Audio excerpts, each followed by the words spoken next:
वाहिगुरु जी का खालसा वाहिगुरु जी की फतेह। परम सन्मानयोग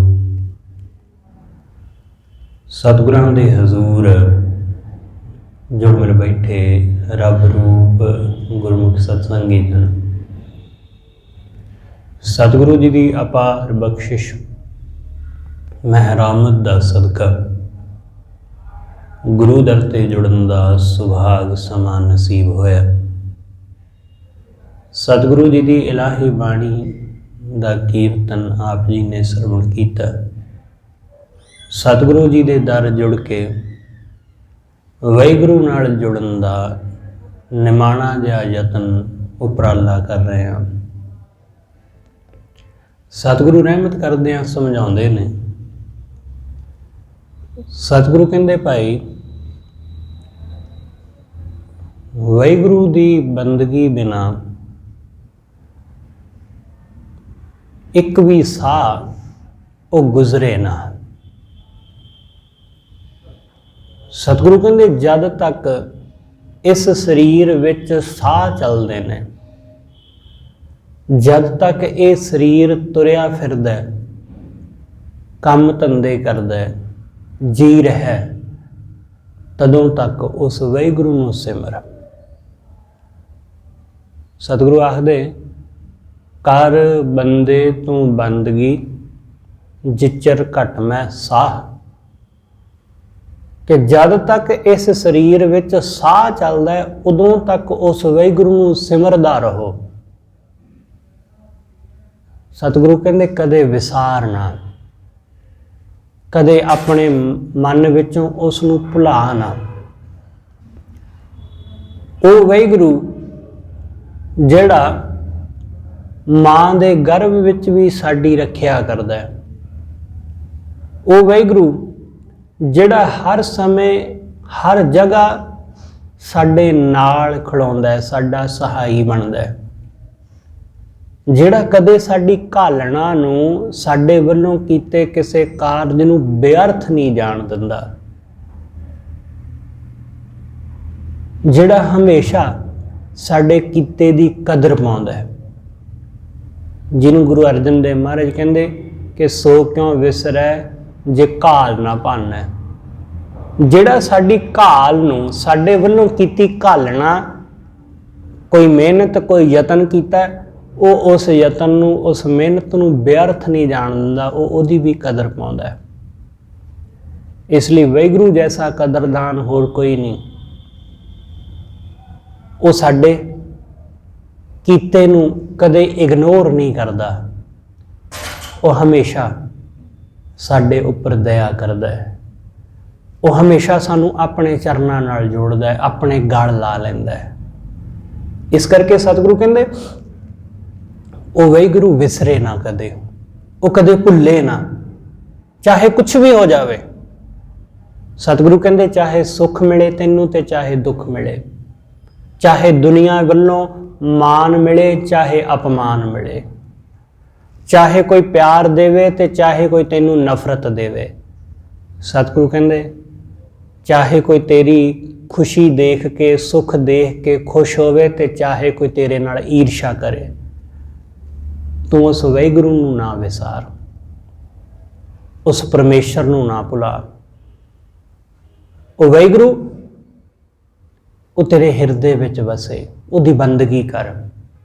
इसलिए अज दे इस बचन अंदर कबीर साहब रहमत करके समझाउंदे ने। कबीर साहब आखदे बंदे बंदगी इख्तियार, कि हे बंदे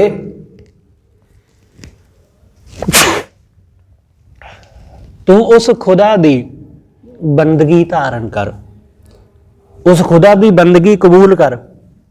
बंदगी इख्तियार, इख्तियार मतलब उसनूं कबूल कर जां उसनूं धारण कर, उहदी बंदगी कर। उहदी बंदगी बिना गुजारा नहीं, उहदी बंदगी बिना पार उतारा नहीं। गुरु अमरदास महाराज जी दे हजूर कुछ सिख पहुँचते हैं ਭਾਈ ਖਾਨੂ, ਭਾਈ ਮਹਿਮੂ, ਭਾਈ ਮਾਈਆ, ਇਹਨਾਂ ਨੇ ਗੁਰੂ ਸਾਹਿਬ ਨੂੰ ਬੇਨਤੀ ਕੀਤੀ ਆ ਕੇ ਕਿ ਸਤਿਗੁਰੂ ਜੀ ਐਸਾ ਕਿਹੜਾ ਗੁਣ ਧਾਰਨ ਕਰੀਏ ਕਿ ਉਹ ਵਾਹਿਗੁਰੂ ਰੀਝ ਜਾਵੇ, ਉਹ ਪਰਮੇਸ਼ਰ ਪ੍ਰਸੰਨ ਹੋ ਜਾਏ, ਇਸ ਲਈ ਕਿਰਪਾ ਕਰਕੇ ਉਪਦੇਸ਼ ਬਖਸ਼ੋ। ਤਾਂ ਗੁਰੂ ਅਮਰਦਾਸ ਮਹਾਰਾਜ ਨੇ ਆਖਿਆ, ਸਤਿਗੁਰੂ ਕਹਿੰਦੇ ਇੱਕੋ ਹੀ ਗੁਣ ਹੈ, ਜੇ ਤੁਸੀਂ ਉਸ ਨੂੰ ਧਾਰਨ ਕਰ ਲਵੋ ਤਾਂ ਉਹ ਵਾਹਿਗੁਰੂ ਰੀਝ ਜਾਂਦਾ। ਸਿੱਖਾਂ ਪੁੱਛਿਆ ਜੀ ਉਹ ਕਿਹੜਾ? ਗੁਰੂ ਅਮਰਦਾਸ ਮਹਾਰਾਜ ਕਹਿੰਦੇ ਉਹ ਗੁਣ ਹੈ ਪ੍ਰਮਾਤਮਾ ਦੀ ਭਗਤੀ ਦਾ। ਇਹ ਗੁਣ ਜੇ ਤੁਸੀਂ ਉਹਦੀ ਭਗਤੀ ਦਾ, ਉਹਦੀ ਬੰਦਗੀ ਦਾ, ਉਹਦੇ ਸਿਮਰਨ ਦਾ ਗੁਣ ਧਾਰਨ ਕਰ ਲਵੋ ਤਾਂ ਹੋਰ ਕਿਸੇ ਗੁਣ ਦੀ ਜ਼ਰੂਰਤ ਨਹੀਂ ਰਹਿ ਜਾਂਦੀ, ਕਿਉਂਕਿ ਉਹਦੀ ਬੰਦਗੀ ਆਪਣੇ ਆਪ ਦੇ ਵਿੱਚ ਹੀ ਗੁਣਾਂ ਦਾ ਭੰਡਾਰ ਹੈ। ਉਹਦੀ ਬੰਦਗੀ ਹੀ ਵਿੱਚ ਹੀ ਸਭ ਗੁਣ ਆ ਜਾਂਦੇ ਨੇ। ਇਸ ਲਈ ਸਤਿਗੁਰੂ ਕਹਿੰਦੇ ਭਗਤੀ ਕਰੋ ਉਸ ਪ੍ਰਮਾਤਮਾ ਦੀ। ਤਾਂ ਸਿੱਖਾਂ ਪੁੱਛਿਆ, ਫਿਰ ਸਤਿਗੁਰੂ ਜੀ ਇਸ ਭਗਤੀ ਦੇ ਸੰਬੰਧ ਵਿੱਚ ਵੀ ਸਾਨੂੰ ਦੱਸ ਦਿਓ ਕਿ ਭਗਤੀ ਕਿਵੇਂ ਕਰੀਏ ਤੇ ਭਗਤੀ ਕੀ ਹੈ। ਸਤਿਗੁਰੂ ਜੀ ਨੇ ਸਿੱਖਾਂ ਨੂੰ ਸਮਝਾਇਆ। ਸਤਿਗੁਰੂ ਕਹਿੰਦੇ ਕੰਨਾਂ ਨਾਲ ਗੁਰੂ ਦਾ ਜਸ ਸੁਣਨਾ, ਕੰਨਾਂ ਨਾਲ ਆਪਣੇ ਗੁਰੂ ਦਾ ਜਸ ਸੁਣਨਾ, ਗੁਰੂ ਦੇ ਦਰ ਬਹਿ ਕੇ, ਅੱਖਾਂ ਨਾਲ ਗੁਰੂ ਦਾ ਦੀਦਾਰ ਕਰਨਾ, ਜ਼ੁਬਾਨ ਨਾਲ ਗੁਰੂ ਦੀ ਬਾਣੀ ਨੂੰ ਪੜ੍ਹਨਾ, ਗੁਰੂ ਦੇ ਬਚਨਾਂ ਨੂੰ ਪੜ੍ਹਨਾ, ਗੁਰੂ ਗੁਰੂ ਆਪਣੀ ਰਸਨਾ ਤੋਂ ਜਪਣਾ, ਪਰਮੇਸ਼ਰ ਦਾ ਨਾਮ ਆਪਣੀ ਰਸਨਾ ਤੋਂ ਉਚਾਰਨ ਕਰਨਾ। ਸਤਿਗੁਰੂ ਕਹਿੰਦੇ ਇਹ ਉਸ ਪ੍ਰਮਾਤਮਾ ਦੀ ਭਗਤੀ ਹੈ। ਸਤਿਗੁਰੂ ਕਹਿੰਦੇ ਗੁਰੂ ਦੇ ਦਰ ਸੇਵਾ ਕਰਨੀ, ਗੁਰੂ ਦੇ ਦਰ ਸੇਵਾ ਘਾਲਣੀ, ਇਹ ਵੀ ਉਸ ਦੀ ਭਗਤੀ ਹੈ। ਆਪਣੀ ਰਸਨਾ ਰਾਹੀਂ ਗੁਰੂ ਦੀ ਬਾਣੀ ਦਾ ਕੀਰਤਨ ਕਰਨਾ ਜਾਂ ਉਹਦੀ ਕਥਾ ਕਰਨੀ, ਕਥਾ ਰਾਹੀਂ, ਕੀਰਤਨ ਰਾਹੀਂ ਉਹਦੇ ਗੁਣਾਂ ਨੂੰ ਬਿਆਨ ਕਰਨਾ, ਇਹ ਵੀ ਉਸ ਪਰਮੇਸ਼ਰ ਦੀ ਭਗਤੀ ਦੇ।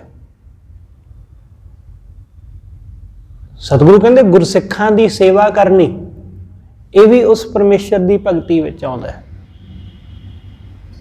ਉਸ ਪ੍ਰਮਾਤਮਾ ਨੂੰ ਆਪਣਾ ਮਿੱਤਰ ਜਾਣਨਾ ਕਿ ਉਹ ਪ੍ਰਮਾਤਮਾ ਮੇਰਾ ਮਿੱਤਰ ਹੈ, ਮੇਰਾ ਸਖਾ ਹੈ। ਜਿਵੇਂ ਮਿੱਤਰ ਦੇ ਨਾਲ ਅਸੀਂ ਆਪਣੇ ਦਿਲ ਦੀ ਹਰ ਗੱਲ ਸਾਂਝੀ ਕਰਦੇ ਹਾਂ, ਚਾਹੇ ਉਹ ਚੰਗੀ ਹੋਵੇ ਤੇ ਚਾਹੇ ਮੰਦੀ, ਮਾੜਾ ਕਰਮ ਹੋਵੇ ਤੇ ਚਾਹੇ ਚੰਗਾ। ਸਾਡੇ ਜੀਵਨ ਵਿੱਚ ਇੱਕ ਮਿੱਤਰ ਐਸਾ ਜ਼ਰੂਰ ਹੁੰਦਾ ਹੈ ਜਿਹਨੂੰ ਸਾਡਾ ਹਰ ਰਾਜ਼ ਪਤਾ ਹੁੰਦਾ, ਜਿਹਨੂੰ ਸਾਡੀ ਹਰ ਗੱਲ ਦਾ ਪਤਾ ਹੁੰਦਾ।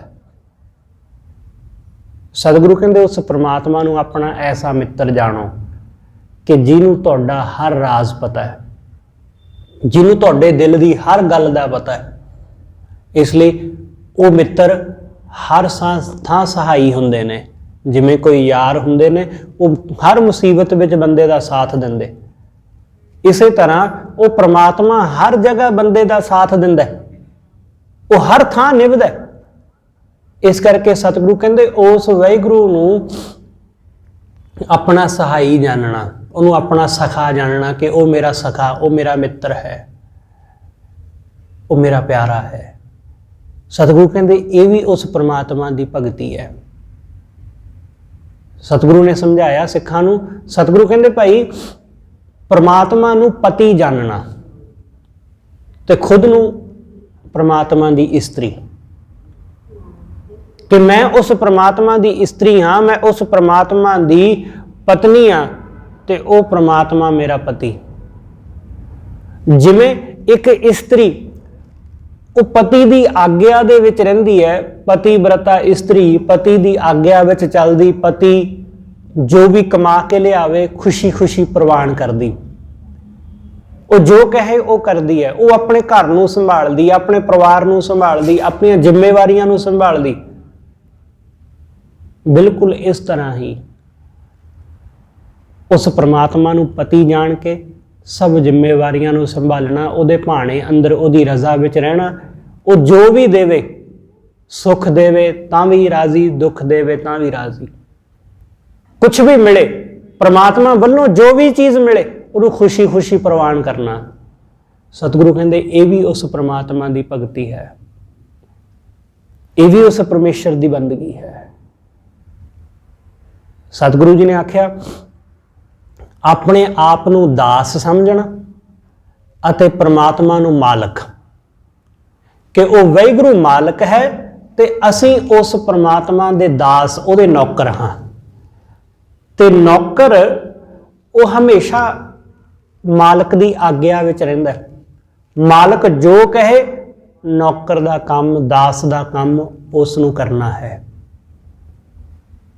वो किंतु परंतु नहीं करता, जो मालक ने कह दिता उही करना, जो मालक ने आख्या वो खिड़े मत्थे प्रवान। इसलिए अपने आप नूं समझना दास ते परमात्मा नूं समझना मालक, कि वो वाहिगुरू सब कासे दा मालक है ते असीं उस परमेश्वर दे दास, उहदे गुलाम आ। सतगुरु कहंदे आ गुण जिहड़े ने इन्हां विचों एक भी तुसीं धारण कर लोगे तां तुहाडा जीवन सवर जावेगा। इन्हां विचों एक भी वसा लोगे अपने हिरदे विच तां तुहाडा जीवन सवरेगा। इसलिए कोई भी इन्हां विचों धारण कर लो। इसलिए सतगुरु कहंदे दूसरी है परमात्मा दी प्रेमा भगती, कि उस परमात्मा परमेश्वर की प्रेमा भगती, इहदे विच समर्पण भाव है, कि जिहड़ा समर्पित हो जाता है परमेश्वर नूं, कि जिन्हें सब कुछ परमात्मा नूं समर्पित कर दिता, अपना दुख, अपना सुख, अपना चंगा, अपना बुरा, सब कुछ उहदे लेखे, सब कुछ उहदे लई। सतगुरु कहंदे प्रेमा भगती, कि वो चाहे जैसा भी रखे वैसा रहना। जदों सतगुरु कहंदे इस तरह तुसीं परमात्मा की भगती करोगे, इन्हां विचों कोई एक भी धारण कर लवोगे तो तुसीं पार लंघ जाओगे, तुहाडा भला हो जाएगा, भवसागर नूं पार लंघ जाओगे। इसलिए सतगुरु कहंदे बंदे बंदगी इख्तियार, हे बंदे तू परमात्मा की बंदगी कर, उस वाहिगुरू की बंदगी धारण कर, इस तो बिना होर गुजारा नहीं। तो उस वाहिगुरू के चरणों में अर्ज कर। आप शेख फरीद साहब का बचन पढ़ते ना कि तेरी पनाह खुदाए, हे वाहिगुरू तेरी पनाह विच, तेरी शरण विच आ। शेख फरीद दा खैर दीजे बंदगी, कि कृपा कर अपनी बंदगी दी दात बख्श। इसलिए कबीर साहब कहते बंदगी कर साहिब रोस धरो के प्यार। मालक ओ वाहिगुरू वो चाहे रोस करे, चाहे वो तेरे नाल नाराज होवे, ते चाहे वो तेनू प्यार करे, तू ओदी बंदगी कर। क्योंकि प्रेमी ऐसा ही है, प्रेमी कुछ भी नहीं चाहता बदले विच। भगत जिहड़ा है वो कुछ नहीं चाहता, वो कहंदा परमात्मा चाहे मारे ते चाहे कड्डे, चाहे अपनी शरण रख लवे, चाहे धक्के मार के बाहर कढ़ दे, पर मैं उहदा लड़ नहीं छड़दा। सतगुरु कहंदे जो मर्जी हो जावे, दुख होवे मिले चाहे सुख मिले, चाहे फायदा होवे ते चाहे नुकसान, चाहे मान मिले ते चाहे अपमान, बस उहदा लड़ नहीं छड़दा, मैं उहदी बंदगी करदा ही रहिंदा वां। चाहे कुछ भी हो जाए, जैसा भी सलूक होवे, मैं उहदा दर नहीं छड़दा, उहनूं कदे त्यागदा नहीं। इस करके सतगुरु कहंदे साहिब रोस धरो के प्यार। चाहे साहिब गुस्सा करे, नाराज हो जाए मेरे नाल, ते चाहे वो मैनू प्यार करे, मैं ते सिर्फ उहदा कारज करना है, मैं ते सिर्फ उहदी भगती, उहदी बंदगी करनी है। भगत वो हमेशा परमात्मा नूं समर्पण है, समर्पित है, वो वाहिगुरू नूं समर्पित होकर चलता है। उन्हें अपना सब कुछ समर्पित कर दिता है परमेश्वर नूं, कि परमेश्वर अगों की कहंदा है, ये वाहिगुरू दी मर्जी। क्योंकि साडा काम है, भगत दा काम है अपने तरफों कार्य नूं पूरा करना है, अपने तरफों, कि अपने वल्लों कमी ना रहे, अपने वल्लों कार्य विच घाट ना आवे। इसलिए वो की देखदा है, की समझदा है, ओदी मर्जी। असीं ओदी शरण आ गए हैं, वो रखे तो चाहे कढ़ देवे, ओदी मर्जी। सतगुरु कहते ना कि अब हम चली ठाकुर पे हार, जब हम शरण प्रभु की आई, राख प्रभु भावें मार। चाहे तू रख ते चाहे धक्के मार के कढ़ दे। कोई भला कहो भावें बुरा कहो, हम तन दियो है ढाल। कोई चंगा कहे या कोई मंदा कहे, असीं तां अपना आप भेंट कर दिता उहनूं, असीं ते अपना आप सौंप दिता, वो जैसा भी सलूक करे मंजूर। इसलिए जिहड़ा प्रेमी है वो बदले विच कुछ चाहुंदा नहीं है, वो बदले विच कुछ चाहुंदा नहीं कि मैं परमात्मा तेरी बंदगी की, तू मैनू की दिता। वो ऐसा नहीं है। जिन्ना भी दुनियावी मोह है, दुनियावी प्यार है, इहदे विच चाहत है बंदे दी, कुछ ना कुछ चाहुंदा है। पत्नी पति तो कुछ चाहुंदी है, पति पत्नी तो कुछ चाहुंदा है। वो कहंदे मैं तेरे लिए आ कीता, तू मेरे लिए की कीता। मैं तेरे लिए दिन रात मेहनत की, तू मेरे लिए की करया। दोनों एक दूसरे को अक्सर कुछ ना कुछ सुनाते रहते हैं कि मैं तेरे बच्चे पाले, मैं तेरा घर देखा सांभिया, तू मेरे लिए की करया। लोग अजकल का जिहड़ा प्यार है वो ऐसा ही है, वो ऐसा ही है। लोग एक मिनट लाउंदे ने दसन लग्या कि मैं इन्ना कुछ करया तेरे लिए, मैं आ कुछ किया। पर भगत जिहड़ा है वो बदले विच कुछ नहीं, वो बंदगी करदा जांदा है, करदा जांदा है। वो परमात्मा नूं कदे भी नहीं कहंदा कि मैं इन्ना कुछ किया। लोग धर्म के मामले विच भी ऐसा ही करते हैं। लोग कहते हैं मैं इन्ने दिन सिमरन किया, मैं 40 दिन गुरुद्वारे आया, जिवें कोई रब दे उत्ते एहसान किया होवे बंदे ने।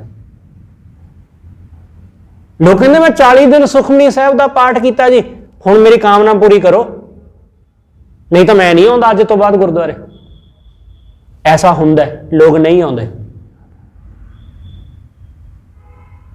जे कामना पूरी हो जाए तां भी नहीं आउंदे, ते जे ना होवे तां भी नहीं आउंदे।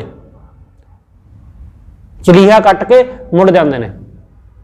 अक्सर आउंदे ने, मैं जी इन्ने दिन पाठ कर लिया, मेरी अरदास कर दिओ, मैं इन्ने दिन सिमरन कीता, मैं इन्ने दिन आ घालना घाली है।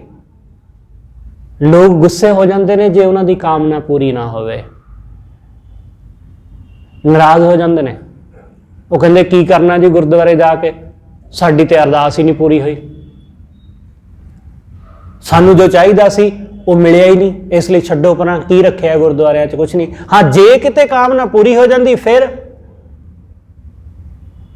जे किते अरदास सुन ली जाती। लोग कई बारी परमात्मा नूं चैलेंज भी करते हैं कि जे इन्ने दिनों दे विच मैनूं फलानी चीज़ ना मिली तो मैं नहीं आउणा इस तो बाद गुरुद्वारे,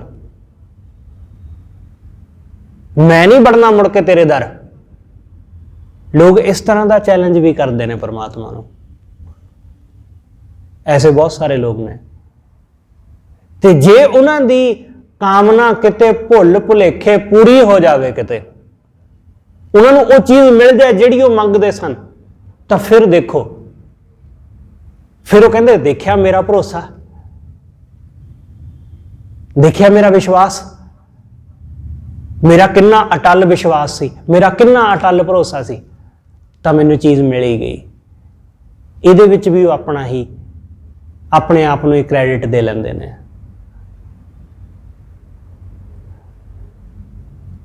पर भगत ऐसा नहीं है, वो कुछ भी नहीं मंगता। वो कहता जी बस मेरा काम ते बंदगी करना है, वाहिगुरू नूं चंगा लगे जां उहनूं मंदा लगे, उहनूं भावे जां ना भावे, मैं उहदे कोलों कुछ चाहुंदा ही नहीं। सतगुरु कहंदे ना ते राज भाग चाहिदा है, ना मुक्ति चाहिदी है, ना कुछ होर चाहिदा है।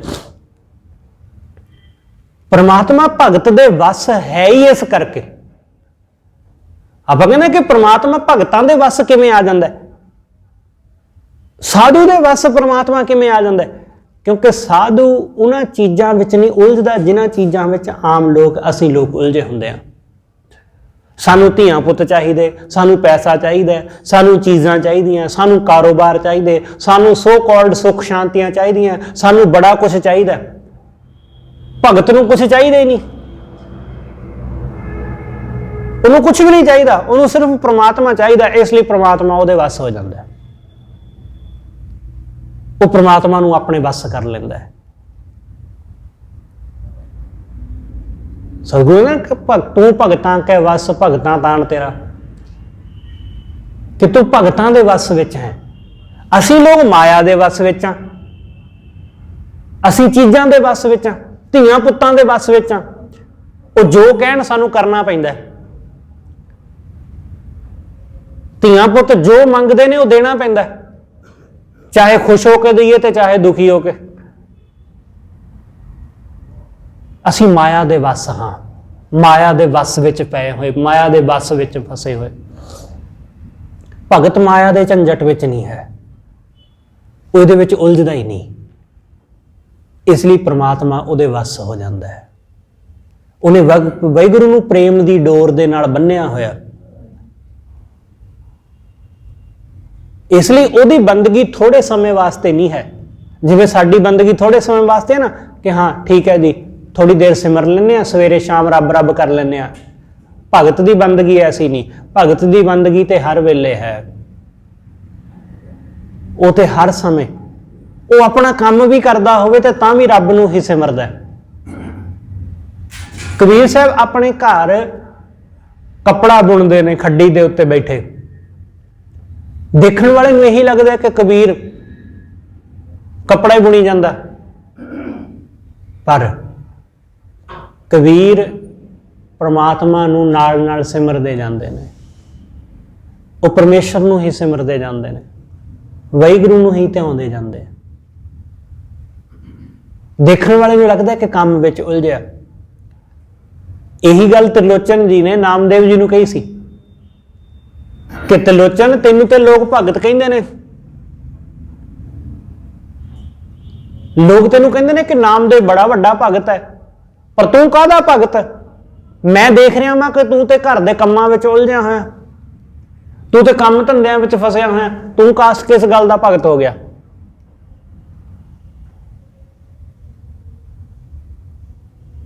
त्रिलोचन जी ने कहा, नामा माया मोहिया कह त्रिलोचन मीत। त्रिलोचन कहता है कि नामा तो माया ने मोह लिया, क्योंकि मैं देखा नामदेव नूं कि नामदेव घर दे काम कर रहा है, नामदेव परिवार वास्ते मेहनत कर रहा है, वो रोजी कमाउण वास्ते यतन कर रहा है। नामदेव तो माया विच फसिया। नामा माया मोहिया कह त्रिलोचन मीत, काहे शिपो शायलै नाम न लावो चीत। कि तू क्यों माया विच फसिया, तू रब दे विच अपना चित्त क्यों नहीं जोड़दा, तू माया विच क्यों उलझिया? तो नामदेव जी ने फिर जवाब दिता, नामा कह त्रिलोचना मुख ते नाम संभाल, हाथ पांव ते काम सब चीत निरंजन नाल। कि चित्त वाहिगुरू नाल जोड़ीदा, हथ पैर भावें काम धंधिਆਂ विच लगे होण। इसलिए किरत विच शरीर लगे ते कीर्ति विच मन लगे। गुरु नानक साहब ने यही गल समझाई ना कि अपनी किरत कर, ते किरत करदियां करदियां परमात्मा की कीर्ति भी कर। इस करके पहला किरत, दूसरी गल सतगुरु कहंदे उस वाहिगुरू का नाम जप, फिर वंड के खा। इसलिए सतगुरु कहंदे भगत जिहड़ा है वो इस तरीके नाल वो अपने आप नूं वाहिगुरू दे अगे समर्पित कर दिंदा है। वो परमात्मा तो बिना होर कुछ चाहुंदा ही नहीं, और वाहिगुरू तो बिना कोई चाहत ही नहीं उसके मन अंदर, कुछ भी नहीं। वाहिगुरू जो दे देवे प्रवान, सुख दे दे तां भी प्रवान, दुख दे दे तां भी प्रवान। वो कहंदा ही नहीं कि मैं इन्ना टाइम हो गया तेरी भगती करदे मैनू तो दुख दे जा रहे हैं। असीं लोग अक्सर कह दिंदे कि मैं रोज गुरुद्वारे जाना कई सालों तो, मैनू तरक्की मिलती नहीं, आ गवांढी नूं तरक्की दे जाना। तो अक्सर लोग कह दिंदे ने ऐसा। मैं उत्थे बैठा, मैं मरूती 800 ਲਈ बैठा ਤੇ ਗਵਾਂਢੀ ਮੇਰਾ BMW ਲੈ ਕੇ ਆ ਗਿਆ। ਕਾਦੀ ਬੰਦਗੀ ਦਾ ਕੀ ਮੈਨੂੰ ਲਾਭ ਹੋਇਆ? ਇਸ ਲਈ ਇਹਨਾਂ ਚੀਜ਼ਾਂ ਵਿੱਚ ਨਾ ਉਲਝਣਾ, ਇਹਨਾਂ ਵਿੱਚ ਕੁਝ ਨਹੀਂ ਹੈ, ਕਿਉਂਕਿ ਤੁਹਾਡੀ ਬੰਦਗੀ ਦਾ ਸੁੱਖ ਤੁਹਾਨੂੰ ਹੈ, ਕਿਸੇ ਦੂਸਰੇ ਦੀ ਚੀਜ਼ ਦਾ ਸੁੱਖ ਸਾਨੂੰ ਮਿਲਣ ਵਾਲਾ ਨਹੀਂ। ਇਸ ਕਰਕੇ ਭਗਤ ਕਦੇ ਵੀ ਨਹੀਂ ਕਹਿੰਦਾ ਹੈ ਕਿ ਮੈਂ ਤੇਰੀ ਬੰਦਗੀ ਕੀਤੀ ਹੈ ਤੇ ਦੂਸਰੇ ਬੰਦੇ ਸੁੱਖ ਭੋਗ ਰਹੇ ਨੇ ਤੇ ਮੈਂ ਦੁੱਖ ਭੋਗ ਰਿਹਾ। ਉਹ ਕਦੇ ਵੀ ਨਹੀਂ ਕਹਿੰਦਾ। ਉਹ ਕਹਿੰਦਾ ਠੀਕ ਹੈ, ਜੋ ਹੈ ਮੈਂ ਰਾਜ਼ੀ ਹਾਂ ਉਹਦੇ ਵਿੱਚ, ਤੂੰ ਜਿੱਥੇ ਰੱਖੇਗਾ ਮੈਂ ਉੱਥੇ ਖੁਸ਼ ਹਾਂ। ਇਸ ਲਈ ਭਗਤ ਨੂੰ ਰੱਬ ਕਦੇ ਦੁਖੀ ਨਹੀਂ ਕਰ ਸਕਿਆ ਅੱਜ ਤੱਕ। ਭਗਤਾਂ ਦਾ ਇਤਿਹਾਸ ਦੇਖ ਲਓ ਪੜ੍ਹ ਕੇ ਕਿ ਪ੍ਰਮਾਤਮਾ ਨੇ ਭਗਤਾਂ ਨੂੰ ਦੁਖੀ ਕਰਨ ਦਾ ਹਰ ਯਤਨ ਕਰਕੇ ਦੇਖ ਲਿਆ। ਵੱਡੀ ਤੋਂ ਵੱਡੀ ਮੁਸੀਬਤ ਵੀ ਭਗਤ ਦੇ ਉੱਤੇ ਪਾ ਦਿੱਤੀ, ਪਰ ਭਗਤ ਦੇ ਚਿਹਰੇ ਦੀ ਮੁਸਕਰਾਹਟ ਨਹੀਂ ਗਵਾਚੀ, ਉਹਦਾ ਆਨੰਦ ਨਹੀਂ ਗਵਾਚਿਆ, ਤੇ ਪ੍ਰਮਾਤਮਾ ਨੂੰ ਫਿਰ ਭਗਤਾਂ ਦੇ ਵੱਸ ਹੋਣਾ ਹੀ ਪਿਆ। ਇਸ ਲਈ ਤੇ ਨਾਮਦੇਵ ਜੀ ਨੇ ਕਿਹਾ ਕਿ ਪ੍ਰਮਾਤਮਾ ਕਹਿੰਦਾ ਹੈ ਕਿ ਜੇ ਮੈਂ ਕਿਸੇ ਨੂੰ ਵੱਜਿਆ ਹੋਵੇ ਨਾ, ਕੋਈ ਚੀਜ਼ ਬੰਨੀ ਹੋਵੇ ਤਾਂ ਭਗਤ ਛਡਾ ਲੈਂਦੇ ਨੇ, ਪਰ ਜੇ ਭਗਤ ਨੇ ਬੰਨੀ ਹੋਵੇ ਤਾਂ ਮੇਰੇ ਤੋਂ ਨਹੀਂ ਛੁੱਟਦੀ। ਬੰਦੀ ਭਗਤ ਨਾ ਛੁੱਟੈ ਉਹ ਹੈ, ਕਿ ਭਗਤਾਂ ਨੇ ਬੰਨ ਲਿਆ ਹੋਵੇ ਕਿਸੇ ਚੀਜ਼ ਨੂੰ ਤਾਂ ਭਗਤ ਛਡਾ ਸਕਦਾ, ਮੈਂ ਨਹੀਂ ਛਡਾ ਸਕਦਾ, ਪਰ ਜੇ ਮੈਂ ਬੰਨਿਆ ਹੋਵੇ ਤਾਂ ਭਗਤ ਛਡਾ ਲੈਂਦਾ। ਇਸ ਕਰਕੇ ਭਗਤਾਂ ਦੇ ਵੱਸ ਹੋ ਜਾਂਦਾ ਹੈ ਭਾਈ ਗੁਰੂ, ਕਿਉਂਕਿ ਭਗਤ ਚਾਹੁੰਦਾ ਨਹੀਂ, ਉਹਦੀ ਚਾਹਤ ਨਹੀਂ ਹੈ। ਬਸ ਆ ਚਾਹਤ ਹੀ, ਇਹੀ ਵਾਸਨਾ ਹੈ ਸਾਡੀ, ਇਹੀ ਸਾਨੂੰ ਫਸਾਉਂਦੀ ਹੈ, ਇਹੀ ਸਾਨੂੰ ਫਸਾਉਂਦੀ। ਕਿਉਂਕਿ ਇੱਕ ਚਾਹਤ ਤੋਂ, ਇੱਕ ਚੀਜ਼ ਤੋਂ ਫਿਰ ਅੱਗੇ ਹੋਰ ਬਹੁਤ ਸਾਰੀਆਂ ਚਾਹਤਾਂ ਪੈਦਾ ਹੋ ਜਾਂਦੀਆਂ। ਇੱਕ ਚੀਜ਼ ਤੋਂ ਹੋਰ ਬਹੁਤ ਸਾਰੀਆਂ ਚੀਜ਼ਾਂ, ਇੱਕ ਮਿਲ ਗਈ ਫਿਰ ਉਹਦੇ ਨਾਲ ਹੋਰ ਚੀਜ਼ਾਂ ਜੁੜਨਗੀਆਂ, ਉਹ ਮਿਲ ਗਈ ਉਹਦੇ ਨਾਲ ਹੋਰ ਚੀਜ਼ਾਂ ਜੁੜਨਗੀਆਂ। ਇਸ ਤਰ੍ਹਾਂ ਲਗਾਤਾਰ ਸਿਲਸਿਲਾ ਚੱਲਦਾ ਰਹਿੰਦਾ ਹੈ। ਹੁਣ ਤੁਸੀਂ ਕਹੋ ਕਿ ਮੈਂ ਘਰ ਵਿੱਚ ਬਹੁਤ ਵੱਡੀ LED ਲੈ ਆਂਦੀ, ਹੋਮ ਥੀਏਟਰ ਲੈ ਆਂਦਾ। ਹੁਣ ਕੱਲਾ ਹੋਮ ਥੀਏਟਰ ਨਾਲ ਜਾਂ LED ਨਾਲ ਤੇ ਸਰਨਾ ਨਹੀਂ, ਹੁਣ ਤੁਸੀਂ ਕੇਬਲ ਵੀ ਲਵਾਓਗੇ, ਕੇਬਲ ਨਹੀਂ ਲਵਾਓਗੇ ਡਿਸ਼ ਲਵਾਓਗੇ। ਡਿਸ਼ ਲਵਾ ਲਿਆ ਜਾਂ ਕੇਬਲ ਲਵਾ ਲਈ, ਫਿਰ ਮਹੀਨੇ ਦੇ ਮਹੀਨੇ ਉਹਦੇ ਪੈਸੇ ਵੀ ਦਿਓਗੇ। ਹੁਣ ਇੱਕ ਚੀਜ਼ ਨਾਲ ਥੋੜੀ ਨਾ ਸਰਨਾ ਕਿ ਕੱਲਾ TV ਲੈ ਲਿਆ ਤੇ ਸਰ ਗਿਆ। ਇੱਕ ਚੀਜ਼ ਤੇ ਥੋੜੀ ਨਾ ਗੱਲ ਬਣਨੀ। ਪਹਿਲਾਂ TV ਲਿਆ, ਹੁਣ ਕੇਬਲ ਲਵਾਓ ਜਾਂ ਡਿਸ਼ ਲਵਾਓ, ਫਿਰ ਉਹ ਤੇ ਮਹੀਨੇ ਦੇ ਮਹੀਨੇ ਉਹਦਾ ਰੈਂਟ ਭਰੋ। ਫਿਰ ਉਸ ਤੋਂ ਅਗਾਂਹ ਫਿਰ ਹੋਰ ਬਹੁਤ ਕੁਛ ਹੈ ਕਿ ਆਹ ਚੈਨਲ ਦੇ ਪੈਸੇ ਭਰੀਏ ਜਾਂ ਆਹ ਕਰੀਏ ਜਾਂ ਆਹ ਕਰੀਏ, ਆਹ ਪੈਕੇਜ ਲਈਏ ਜਾਂ ਉਹ ਲਈਏ। 3600 ਜੱਬ ਨੇ। ਇਸ ਲਈ ਇੱਕ ਚਾਹਤ ਪੂਰੀ ਹੋ ਗਈ ਤਾਂ ਇਹਦਾ ਮਤਲਬ ਇਹ ਨਹੀਂ ਹੈ ਕਿ ਗੱਲ ਖਤਮ ਹੋ ਗਈ, ਅੱਗੇ ਹੋਰ ਬਹੁਤ ਸਾਰੀਆਂ ਚਾਹਤਾਂ ਨਾਲ ਜੁੜ ਜਾਣਗੀਆਂ, ਅੱਗੇ ਹੋਰ ਬਹੁਤ ਕੁਛ ਹੈ ਨਾਲ।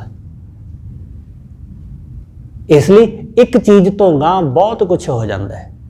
ਇਸ ਲਈ ਜਦੋਂ ਪਹਿਲਾਂ ਹੀ ਉਸ ਚਾਹਤ ਨੂੰ, ਉਸ ਵਾਸਨਾ ਨੂੰ ਰੋਕ ਲਿਆ ਤਾਂ ਫਿਰ ਅਗਾਂਹ ਨਹੀਂ, ਫਿਰ ਅਗਾਂਹ ਦਾ ਝਮੇਲਾ ਨਹੀਂ। ਇਸ ਲਈ ਭਗਤ ਝਮੇਲਿਆਂ ਵਿੱਚ ਨਹੀਂ ਪੈਂਦਾ ਹੈ। ਇਸ ਕਰਕੇ ਕਬੀਰ ਸਾਹਿਬ ਕਹਿੰਦੇ ਫਰਮਾਨ ਤੇਰਾ ਸਿਰੇ ਉੱਪਰ, हे ਸੱਚੇ ਪਾਤਸ਼ਾਹ ਤੇਰਾ ਫਰਮਾਨ ਮੇਰੇ ਸਿਰ ਉੱਪਰ, ਭਾਵ ਮੈਂ ਖਿੜੇ ਮੱਥੇ ਪ੍ਰਵਾਨ ਕਰਦਾ ਜੋ ਤੂੰ ਕਹਿਣਾ। ਫਰਮਾਨ ਤੇਰਾ ਸਿਰੇ ਉੱਪਰ ਫਿਰ ਨਾ ਕਰਤ ਵਿਚਾਰ। ਸਤਿਗੁਰੂ ਕਹਿੰਦੇ ਜਦੋਂ ਪ੍ਰਮਾਤਮਾ ਦਾ ਫਰਮਾਨ, ਉਹਦਾ ਹੁਕਮ ਸੁਣ ਲਿਆ, ਮੰਨ ਲਿਆ, ਫਿਰ ਉਸ ਤੋਂ ਬਾਅਦ ਕੋਈ ਹੋਰ ਗੱਲ ਦੀ ਵਿਚਾਰ ਨਹੀਂ ਕੀਤੀ ਜਾਂਦੀ ਕਿ ਮੈਂ ਵਿਚਾਰ ਲਵਾਂ, ਸੋਚ ਲਵਾਂ, ਨਹੀਂ। ਕਿਉਂਕਿ ਜਦੋਂ ਤੁਰ ਪਏ, ਕੱਲ ਆਪਾਂ ਜਾਣੇ ਨਾ ਕਿ ਜਦੋਂ ਉਹਦੇ ਰਾਹ ਤੇ ਤੁਰ ਪਏ ਫਿਰ ਡਗਮਗਾ ਨਹੀਂ ਸਕਦੇ। ਹੁਣ ਅਬ ਤੋਂ ਜਰੇ ਮਰੇ ਸਿੱਧ ਪਾਈ ਹੈ। ਸਤਿਗੁਰੂ ਕਹਿੰਦੇ ਫਿਰ ਸੋਚਾਂ ਵਿਚਾਰਾਂ ਵਿੱਚ ਨਹੀਂ ਪਈਦਾ ਬਹੁਤਾ ਕਿ ਮੈਂ ਜ਼ਰਾ ਸੋਚ ਲਵਾਂ, ਵਿਚਾਰ ਲਵਾਂ, ਨਾ। ਇੱਥੇ ਸੋਚਾਂ ਵਿਚਾਰਾਂ ਦੀ ਗੱਲ ਹੀ ਨਹੀਂ। ਫਰਮਾਨ ਤੇਰਾ ਸਿਰ ਹੈ ਉੱਪਰ ਫਿਰ ਨਾ ਕਰਤ ਵਿਚਾਰ। ਗੁਰੂ ਗੋਬਿੰਦ ਸਿੰਘ ਸਾਹਿਬ ਮਹਾਰਾਜ ਨੇ ਕਿਰਪਾਨ ਹੱਥ ਵਿੱਚ ਫੜ ਕੇ ਆਨੰਦਪੁਰ ਸਾਹਿਬ ਸੀਸ ਦੀ ਮੰਗ ਕੀਤੀ।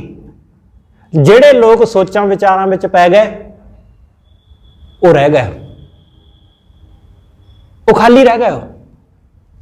ਪਰ ਜਿਨ੍ਹਾਂ ਨੇ ਕੋਈ ਸੋਚ ਵਿਚਾਰ ਨਹੀਂ ਕੀਤੀ ਕਿ ਗੁਰੂ ਨੇ ਫਰਮਾਨ ਕੀਤਾ ਤਾਂ ਭਾਈ ਗੁਰੂ ਨੂੰ ਸਿਰ ਦੇਣਾ ਹੈ, ਉਹ ਗੁਰੂ ਦਾ ਪਿਆਰਾ ਹੋ ਗਿਆ,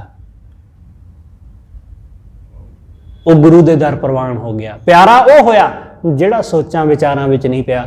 ਜਿਹੜਾ ਸੋਚਾਂ ਵਿਚਾਰਾਂ ਵਿੱਚ, ਜਿਹੜਾ ਆਪਣੇ ਆਪ ਨੂੰ ਕਹਿੰਦਾ ਸੀ ਮੈਂ ਬੜਾ ਸਿਆਣਾ, ਮੈਂ ਤੇ ਹਰ ਨਿੱਕੀ ਨਿੱਕੀ ਗੱਲ ਨੂੰ ਵਿਚਾਰਦਾ, ਮੈਂ ਤੇ ਸੋਚਦਾ ਵਾਂ, ਉਹ ਸੋਚਾਂ ਵਿੱਚ ਹੀ ਰਹਿ ਗਿਆ, ਪਿਆਰਾ ਕੋਈ ਹੋਰ ਹੋ ਗਿਆ। ਸਤਿਗੁਰੂ ਕਹਿੰਦੇ ਫਰਮਾਨ ਤੇਰਾ ਸਿਰੈ ਉੱਪਰ, ਫਿਰ ਨਾ ਕਰਤ ਵਿਚਾਰ। ਫਿਰ ਵਿਚਾਰ ਕਿਸ ਗੱਲ ਦੀ? ਗੁਰੂ ਨੇ ਕਿਹਾ ਬਸ ਠੀਕ ਹੈ, ਉੱਠ ਕੇ ਖੜੋ ਗਏ। ਗੁਰੂ ਨੇ ਸਿਰ ਮੰਗਿਆ ਤਾਂ ਸਿੱਖ ਅੱਗੇ ਖੜੋ ਗਿਆ। ਕੋਈ ਸੋਚ ਵਿਚਾਰ ਨਹੀਂ। ਗੁਰੂ ਦੂਸਰਾ ਸਿਰ ਮੰਗਣ ਆਉਂਦਾ ਤਾਂ ਦੂਸਰਾ ਸਿੱਖ ਖੜੋ ਜਾਂਦਾ ਕਿ ਹਾਂ ਜੀ ਮੈਂ ਤਿਆਰ ਹਾਂ। ਇਸ ਲਈ ਉਹ 5 ਪ੍ਰਵਾਨ ਹੋ ਗਏ। 70-80 ਹਜ਼ਾਰ ਦੇ ਇਕੱਠ ਵਿੱਚੋਂ 5 ਬੰਦੇ ਨਿਕਲੇ। 70-80 ਹਜ਼ਾਰ ਵਿੱਚੋਂ 5 ਬੰਦੇ, ਸਿਰਫ 5, ਜਿਨ੍ਹਾਂ ਨੇ ਸੋਚਾਂ ਵਿਚਾਰਾਂ ਵਿੱਚ ਨਹੀਂ ਆਪਣੇ ਆਪ ਨੂੰ ਲਾਇਆ, ਤੇ ਬਾਕੀ ਸਭ ਸਿਆਣੇ ਸੋਚਾਂ ਵਿਚਾਰਾਂ ਵਾਲੇ ਉਹ ਰਹਿ ਗਏ ਖਾਲੀ, ਗੁਰੂ ਦੇ ਪਿਆਰੇ ਨਾ ਹੋ ਸਕੇ। ਬਾਅਦ ਵਿੱਚ ਉਹਨਾਂ ਨੂੰ ਆਪਣੀ ਭੁੱਲ ਦਾ ਅਹਿਸਾਸ ਹੋਇਆ ਕਿ ਗੁਰੂ ਤਾਂ ਕੁਝ ਹੋਰ ਚਾਹੁੰਦਾ ਸੀ। ਇਸ ਲਈ ਗੁਰੂ ਕੀ ਚਾਹੁੰਦਾ ਇਹ ਤਾਂ ਗੁਰੂ ਜਾਣਦਾ ਹੈ। ਗੁਰੂ ਨੂੰ ਪਤਾ ਹੈ ਕਿ ਕੀ ਗੱਲ ਹੈ, ਸਾਨੂੰ ਨਹੀਂ ਪਤਾ।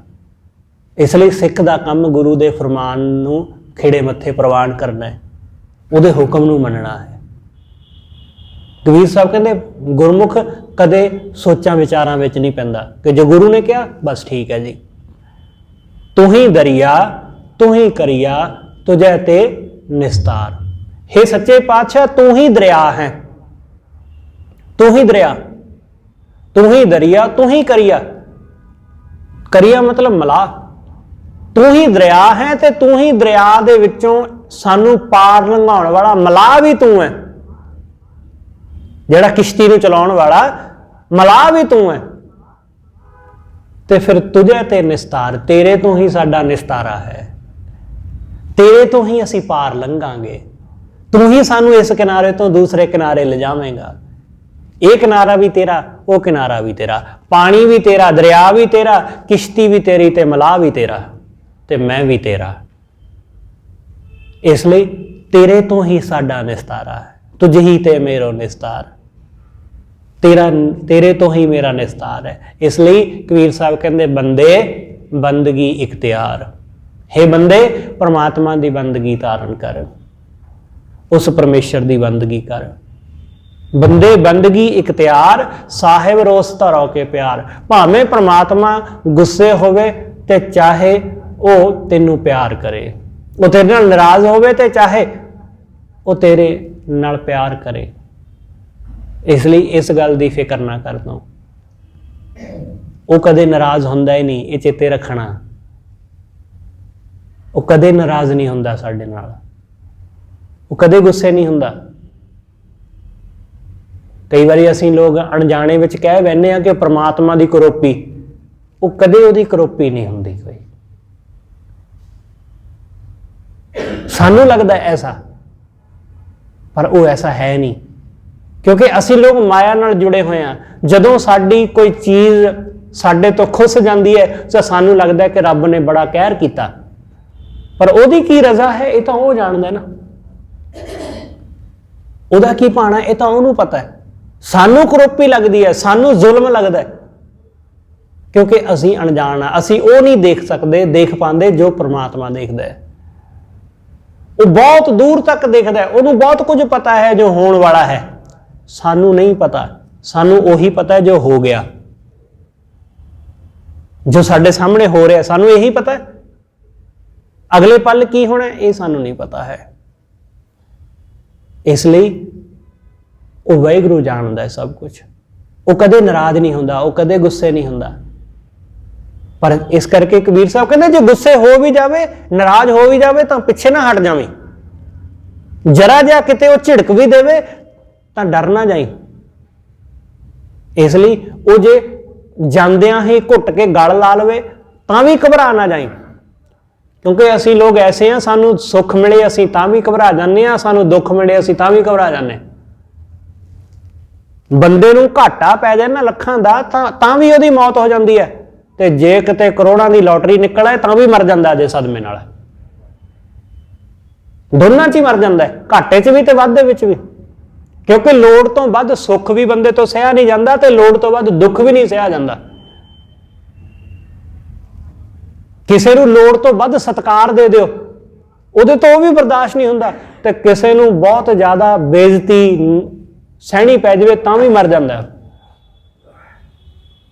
ਇਸ ਲਈ ਸਤਿਗੁਰੂ ਕਹਿੰਦੇ ਉਹ ਚਾਹੇ ਰੋਸ ਕਰੇ ਤੇ ਚਾਹੇ ਉਹ ਤੇਰੇ ਨਾਲ ਪਿਆਰ ਕਰੇ, ਘਬਰਾਈ ਨਾ, ਤੂੰ ਆਪਣੀ ਬੰਦਗੀ ਕਰਦਾ ਰਹੀ, ਤੂੰ ਉਸ ਨੂੰ ਸਿਮਰਦਾ ਰਹੀ, ਉਹਨੂੰ ਧਿਆਉਂਦਾ ਰਹੀ।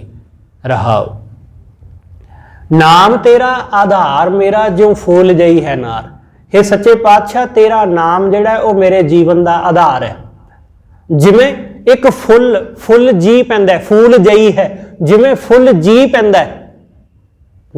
ਨਾਰ ਦਾ ਮਤਲਬ ਹੈ ਪਾਣੀ। ਤੁਸੀਂ ਸ਼ਬਦ ਆਮ ਸੁਣਿਆ ਨਾਰਾਇਣ। ਨਾਰਾਇਣ ਦਾ ਮਤਲਬ ਹੁੰਦਾ ਹੈ ਪਾਣੀ ਦੇ ਘਰ ਵਿੱਚ ਰਹਿਣ ਵਾਲਾ। ਆਇਨ ਹੁੰਦਾ ਘਰ ਤੇ ਨਾਰ ਹੁੰਦਾ ਪਾਣੀ। ਤੇ ਨਾਰਾਇਣ ਕੌਣ ਹੈ? ਨਾਰਾਇਣ ਵਿਸ਼ਨੂੰ ਹੈ। ਕਿੱਥੇ ਰਹਿੰਦਾ ਹੈ? ਸਮੁੰਦਰ ਵਿੱਚ, ਪਾਣੀ ਵਿੱਚ। ਕਬੀਰ ਸਾਹਿਬ ਕਹਿੰਦੇ ਕਿ ਪ੍ਰਮਾਤਮਾ ਦਾ ਨਾਮ ਹੀ ਮੇਰੇ ਜੀਵਨ ਦਾ ਆਧਾਰ ਹੈ। ਜਿਵੇਂ ਫੁੱਲ ਜੀ ਪੈਂਦਾ ਨਾ ਪਾਣੀ ਦੇ ਨਾਲ, ਫੂਲ ਜਈ ਹੈ, ਫੂਲ ਜੀ ਪੈਂਦਾ ਹੈ ਨਾਰ ਪਾਣੀ ਦੇ ਵਿੱਚ।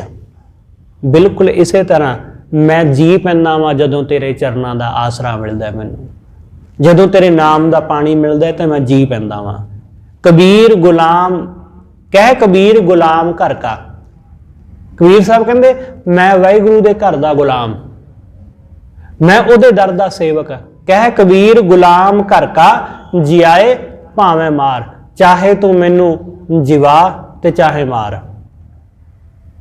ਚਾਹੇ ਤੂੰ ਜੋ ਮਰਜ਼ੀ ਕਰ, ਮੈਂ ਤੇਰੇ ਘਰ ਦਾ ਗੁਲਾਮ ਆ। ਕਿਉਂਕਿ ਗੁਲਾਮ ਦੀ ਕੋਈ ਮਰਜ਼ੀ ਨਹੀਂ ਹੁੰਦੀ। ਗੁਲਾਮ ਨੂੰ ਜਿੱਥੇ ਮਾਲਕ ਰੱਖੇ ਉੱਥੇ ਰਹਿਣਾ ਪੈਂਦਾ, ਕਿਉਂਕਿ ਗੁਲਾਮ ਖਰੀਦਿਆ ਹੋਇਆ ਹੁੰਦਾ। ਨੌਕਰ ਅਤੇ ਗੁਲਾਮ ਵਿੱਚ ਇਹੀ ਫਰਕ ਹੈ ਕਿ ਨੌਕਰ ਨੂੰ ਤਨਖਾਹ ਮਿਲਣੀ ਹੈ, ਗੁਲਾਮ ਨੂੰ ਤਨਖਾਹ ਨਹੀਂ ਮਿਲਣੀ। ਨੌਕਰ ਜਦੋਂ ਚਾਹੇ ਨੌਕਰੀ ਛੱਡ ਕੇ ਜਾ ਸਕਦਾ, ਗੁਲਾਮ ਕਦੇ ਨਹੀਂ ਜਾ ਸਕਦਾ, ਕਿਉਂਕਿ ਉਹਨੂੰ ਮੁੱਲ ਖਰੀਦ ਲਿਆ ਗਿਆ। ਇਸ ਲਈ ਸਤਿਗੁਰੂ ਕਹਿੰਦੇ ਮੈਂ ਵਾਹਿਗੁਰੂ ਦਾ ਮੁੱਲ ਖਰੀਦਿਆ ਹੋਇਆ ਗੁਲਾਮ ਆ, ਤੇ ਵਾਹਿਗੁਰੂ ਜੋ ਕਹੇ ਮੈਂ ਉਹ ਕਰਨਾ, ਜਿੱਥੇ ਰੱਖੇ ਮੈਂ ਉੱਥੇ ਰਹਿਣਾ। ਉਹ ਚਾਹੇ ਜਿਵਾਵੇ, ਮੈਨੂੰ ਜਿਉਂਦਾ ਰੱਖੇ, ਤੇ ਚਾਹੇ ਮੈਨੂੰ ਮਾਰ ਦੇਵੇ ਭੁੱਖਾ, ਮੈਂ ਤਾਂ ਵੀ ਉਹਦੇ ਚਰਨਾਂ ਨਾਲ ਹੀ ਜੁੜਿਆ ਰਹਿਣਾ।